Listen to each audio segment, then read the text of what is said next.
Ano, ketogenic diet ba yan? Ano ba paborito mong dressing? Office dressing.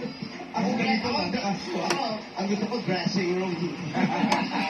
Ako ano, vegetarian. Vegetarian. Vegetarian. Aba, Ay, wala na yung babae niya yan. Wala wala po. Pero sa'yo kayo? Meron kaming mga kasama natin ang mga damarkads natin dito sa Oh, eat your rice. Rice naman.